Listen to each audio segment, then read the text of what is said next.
ভরতপুরে suspended বিধায়ক হুমায়ুন কবির তার নতুন দল ঘোষণার পরই তার কর্মসূচির কথা ঘোষণা করেছিলেন যে ব্রিগেডে তার একটি সমাবেশ হবে এবং সেই জায়গা থেকে আমরা কয়েকদিন আগে দেখেছিলাম তিনি ব্রিগেডে আসেন এবং সেখানে ঘুরেও দেখেন এবং তারপরে সেখানে তিনি বিক্ষোভেরও মুখে পড়েন। আর তাই নিয়ে কটাক্ষ করেছে তৃণমূল কংগ্রেস বলছে আগে একবার ব্রিগেডের চারদিকে দৌড়ে দেখান। কটাক্ষ করেছে তৃণমূল কংগ্রেস, পাল্টা জবাব দিয়েছেন হুমায়ুন কবিরও। ব্রিগেডে সবাই করতে পারে নিশ্চিতভাবে, তবে ওনাকে বলবো যে একবার ব্রিগেড প্যারেড গ্রাউন্ডটা চারিদিকটা একবার দৌড়ে শেষ করুন আপনি, তারপরে এটা ভাববেন। লোকের সংখ্যা কি হবে না হবে, মানুষ নিশ্চিতভাবে বাংলার মানুষ সংস্কৃতিপ্রেমী মানুষ, ধর্মনিরপেক্ষ মানুষ, সাম্প্রদায়িকতা বিরোধী মানুষ, বাংলার মানুষ প্রমাণ নিশ্চিতভাবে তা করবে। তবে তার আগে ওনাকে বলবো একবার গোটা ব্রিগেডটা চারিদিক স্কোয়ার করে একবার দৌড়ে দেখে আসুক ব্রিগেডটা কত বড়। এইসব তুলাবাজদের কথার কোনো জবাব আমি দেব না। এদের জবাব আমি 6 ডিসেম্বর দিয়েছি। এদের পুলিশ প্রশাসন, মমতা ব্যানার্জি পুলিশ মন্ত্রী, এদের প্রশাসনের আইডিয়া ছিল যে আমি বাবরি মসজিদের ভিত্তি স্থাপনের দিন 30 থেকে 40 হাজার লোক হবে। আমার কাছে ফুটেজ আছে, আমার কাছে ডকুমেন্টস আছে, পুলিশের কাছেও আছে। ওই কে পাতাখোররা কি বলছে তার কথার জবাব হুমায়ুন কবির দেবে না। জবাব আমি দিয়ে দিয়েছি ওই 6 তারিখে আর 22 তারিখে 2.5 লক্ষ মানুষের উপস্থিতিতে আমার রাজনৈতিক দলের ওপেনিং হয়েছে। আগে ওই লোকটা যে অভিষেক, ওদের সর্বভারতীয় নেতা, সে যাবে বলছে 17 তারিখে মুর্শিদাবাদে। ওই লোকটা করে দেখাক, তারপরে এই পাতাখোরদের কথার জবাব দেবো। কর্মীদের বিক্ষোভের মুখে গাড়ি ছেড়ে বাইকে এলাকা ছাড়লেন বঞ্চি। দলীয় কর্মীদের বিক্ষোভের মুখে সুন্দরবন উন্নয়ন মঞ্চে ভাইরাল ভিডিও। কেস করেছে একটু আগে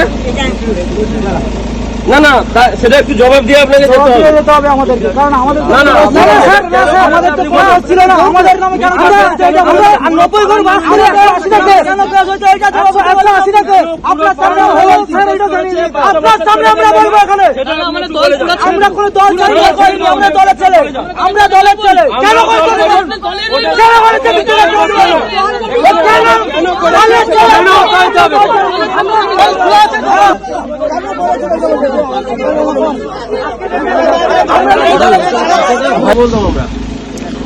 আমরা এই রাজনগর গ্রামের এই এলাকা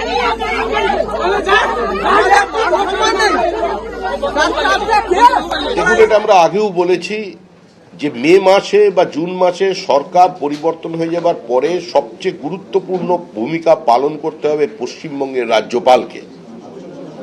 কারণ একটা সরকার, নতুন সরকার তৈরি হলে তারও একটা টিদিং পিরিয়ড থাকে। তো এই সময়টুকুর মধ্যে তৃণমূলকে খুন করবে। আমরা প্রাণহানি চাই না। তৃণমূল আমাদের 300-র বেশি কর্মীকে খুন করলেও আমরা খুনের বদলা খুন, চোখের বদলে চোখ, এই নীতিতে আমরা বিশ্বাস করি না। এর দায়িত্ব রাজ্যপালকে নিতে হবে, তখন তার একটা ভূমিকা থাকবে। কারণ আপনি দেখেছেন গত 3 বছরে যত খুন হয়েছে তৃণমূল কংগ্রেসের কর্মী 90% খুন করেছে তৃণমূল। পরিবারের অভিযোগ সেটাই। ফের রাজ্যে আসছেন প্রধানমন্ত্রী নরেন্দ্র মোদী। 17 জানুয়ারি তিনি এ রাজ্যে এসে পৌঁছবেন। তার একাধিক কর্মসূচি রয়েছে।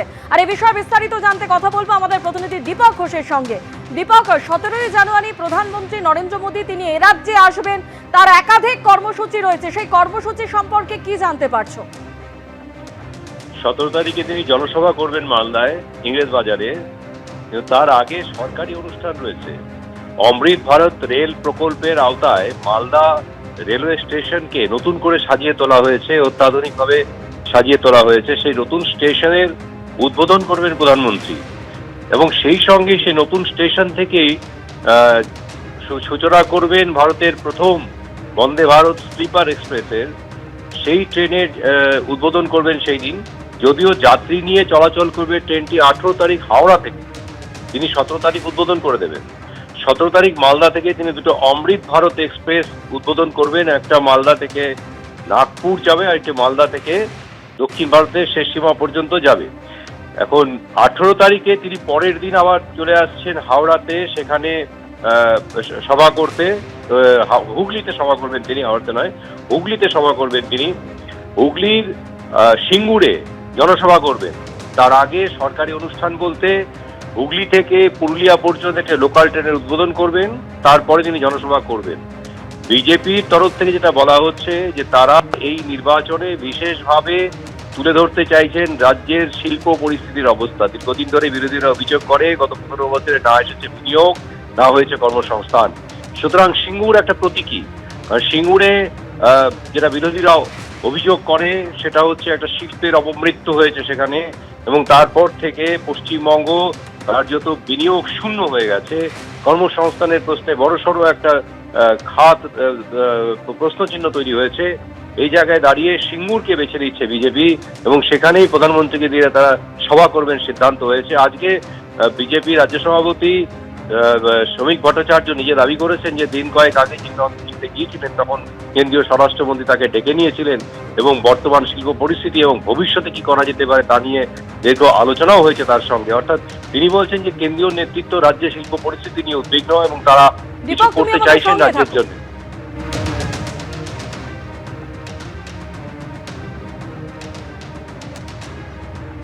এবিপি আনন্দ, এগিয়ে থাকে, এগিয়ে রাখে।